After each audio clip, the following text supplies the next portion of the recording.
চোপড়াকাণ্ডের পর আরও একটি ভিডিও ভাইরাল হয়েছে এবং যে ভিডিওতে দেখা যাচ্ছে কামারহাটির আরিয়াদহের একটি ক্লাবে একজনকে ঝুলিয়ে বেধড়ক মারধর করা হচ্ছে এবং মারধরের ঘটনায় যার দিকে আঙুল উঠেছে সেই জয়ন্ত সিংহ নাকি মদন মিত্রের লোক।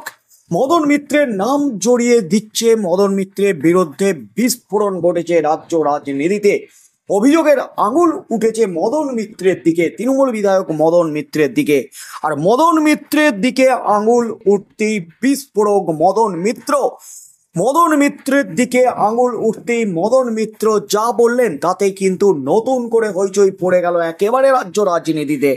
চরম ফ্যাসাদে তৃণমূল নেতৃত্ব, চরম ফ্যাসাদে কালীঘাট।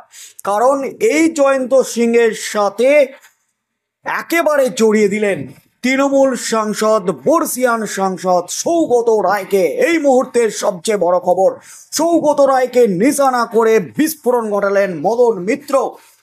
সৌগত রায়কে উল্টে ভাসিয়ে দিলেন মদন মিত্র। এই মুহূর্তে সবচেয়ে বড় খবর, যা বললেন মদন তাতেই কিন্তু শোরগোল পড়ে গেল একেবারে কালীঘাটে। কামারহাটির আরিয়াদহের ক্লাবে একজনকে ঝুলিয়ে মারধরের ঘটনায় যার দিকে আঙুল উঠেছে সেই জয়ন্ত সিংহ তার লোক নন। মঙ্গলবার একথা জানালেন কামারহাটির তৃণমূল বিধায়ক মদন মিত্র। উল্টে তিনি আঙুল তুললেন পুলিশ এবং দমদমের তৃণমূল সাংসদ সৌগত রায়ের দিকে। মদনের দাবি জয়ন্তরা গুন্ডা, আর আরও অভিযোগ পুলিশ চাইলেই জয়ন্তদের ধরতে পারে। তা না করে পুলিশ বারবার তাকে বলছে বিষয়টি সৌগতকে জানাতে, কিন্তু সৌগতকে বিষয়টি জানিয়েও কোনো লাভ হয়নি বলে দাবি মদনের। নিজের প্রাণহানির আশঙ্কাও প্রকাশ করেছেন তিনি। অন্যদিকে সৌগত এই বিষয়ে কোনো প্রতিক্রিয়া জানাতে সম্মত হয়নি। আরিয়াদহের ক্লাবে একজনকে চ্যাংজোলা করে ঝুলিয়ে রেখে মারধরের ভিডিও ভাইরাল হয়েছে। অভিযোগ, যারা মারধর করছেন তারা সকলেই জয়ন্তের লোক।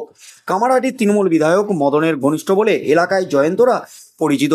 মদন যদিও তা অস্বীকার করে দাবি করেন ওরা গুন্ডা। তিনি গোষ্ঠীদ্বন্দ্বের প্রসঙ্গ তুলেছেন।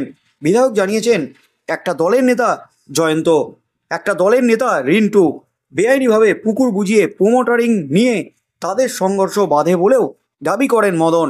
তিনি এও জানান পুলিশকে যখনই বলেছেন পুলিশ সৌগতকে জানাতে বলেছে। তার কথায় যখনই পুলিশকে ফোন করি পুলিশ বলে সৌগত রায়কে বলুন, আমায় মানতে হবে কারণ আমার উপরে তিনি, আমার কথা শোনে না, আমার হিসাবে কোনো গ্রেপ্তারিও হয় না।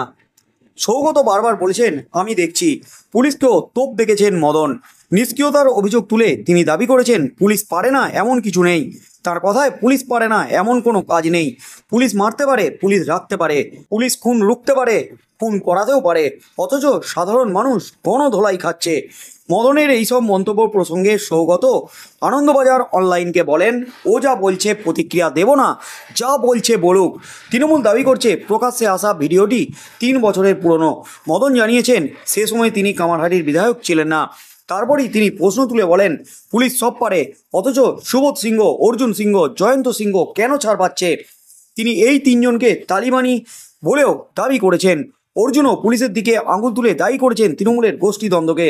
মদন যে রিন্টু এবং জয়ন্তের সংঘর্ষের কথা বলেছেন, অর্জুনও সেই একই প্রসঙ্গ তুলেছেন। পাশাপাশি রিন্টুর পরিচয় সম্পর্কে পৃথক একটি দাবি করেছেন অর্জুন। তিনি বলেন রিন্টুকে, ও আসলে মলয় ঘটক, রাজ্যের আইনমন্ত্রীর ভাগ্নে। আসলে এটা তৃণমূলের লড়াই, পুলিশ মদত দিচ্ছে। ব্যারাকপুরের পুলিশ কমিশনারেট আজ টুইট করেছে এই কমিশনারের আমলেই এইসব ঘটনা ঘটছে। রিন্টুর সঙ্গে জয়ন্ত সংঘর্ষ নিয়ে আশঙ্কা প্রকাশ করেছেন মদনও। তিনি বলেন ভয় লাগছে, আমার উপরেই না গুলি চালায়। সৌগত বা পুলিশের দিকে আঙুল তুললেও মদন সাহেব জানিয়েছেন এই বিষয়ে তৃণমূল নেত্রী তথা মুখ্যমন্ত্রী মমতা বন্দ্যোপাধ্যায়ের কিছু করা সম্ভব নয়। তার কথায় তিনি একা কি করবেন, এত পদযাত্রা প্রচার করতে হচ্ছে, এতজন বিধায়ক, তাদের কথা শুনতে গেলে 7 দিন কেটে যাবে। কামারহাটিতে মারধরের ভিডিওটি সোমবার রাতে সমাজ মাধ্যমে ছড়িয়ে পড়ে। বিজেপি এই ভিডিও পোস্ট করে লেখে কামারহাটির তালতলা ক্লাবে মদন ঘনিষ্ঠ জয়ন্ত সিংহ কিভাবে নিরস্ত্র মহিলাকে মারছেন দেখা যাচ্ছে। যে রাজ্যের সরকার নারীদের সুরক্ষা নিয়ে গর্ব করে সেখানেই এই বর্বরতা মানবতার কলঙ্ক। এর দ্রুত তদন্ত এবং বিচার চাই। ভিডিও প্রসঙ্গে বিজেপির পাল্টা পোস্ট করে তৃণমূল। দলের মুখপাত্র রিজু দত্ত এক্স হ্যান্ডেলে লেখেন এটি 2021 সালের মার্চ মাসের ভিডিও। অভিযুক্তরা জয়ন্ত সিংহ এবং তার অনুগামী। ভিডিওতে যাদের দেখা যাচ্ছে তাদের মধ্যে অন্তত 2 জন এখন জেলে। এই প্রসঙ্গে মদন জানান জয়ন্ত তার ঘনিষ্ঠ নন, অর্থাৎ মদন মিত্রের দিকে আঙুল উঠতেই কিন্তু পাল্টা পুলিশকে এবং সৌগত রায়কে নিশানা করে ফাটালেন বড় সড়ো বোমা। সৌগত রায়ের দিকে আঙুল তুলে দিলেন, সৌগত রায়কে কার্যত ফাঁসিয়ে দিলেন। মদন মিত্র ফাঁসতেই কিন্তু রীতিমতো একেবারে বিস্ফোরণ ঘটিয়ে দিলেন তৃণমূলের অন্দরে।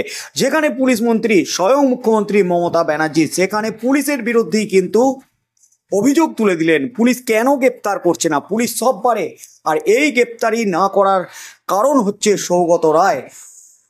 আমি গ্রেপ্তার করতে বলেছি, আমি না কোনোদিন খুন হয়ে যাই, আমার ভয় লাগছে, এমনই কিন্তু বিস্ফোরক দাবি করলেন মদন মিত্র। তার সাথে সাথে মুখ্যমন্ত্রীকে নিয়েও কিন্তু বিস্ফোরণ ঘটালেন মদন মিত্র। মুখ্যমন্ত্রী কি করবেন? মুখ্যমন্ত্রী গ্রেপ্তারি করাতে পারেন না, কারণ তার অনেক দায়িত্ব। এত পদযাত্রা, এত সামলাতে হচ্ছে তাকে, এতজন বিধায়ক, সবার অভিযোগ শুনতে গেলে 7 দিন কেটে যাবে, এমনই কিন্তু বিস্ফোরক দাবি করলেন মদন মিত্র। তবে আগামী দিনে কি হতে চলেছে, জয়ন্ত সিংহ গ্রেপ্তার হন কিনা, কি হতে চলেছে এর পাল্টা সৌগত রায়ও কিন্তু ফুঁসে উঠেছেন। তিনি বলেছেন ও যা বলছে বলুক, আমি এর কোনো উত্তর দেব না। তবে পাল্টা তৃণমূল নেতৃত্ব কি প্রতিক্রিয়া দেয়, কারণ পুলিশ প্রশাসনের দিকে আঙুল তুলে দিয়েছেন মদন মিত্র। কি হতে চলেছে আগামী দিনে সেদিকে চোখ থাকবে গোটা রাজ্যের।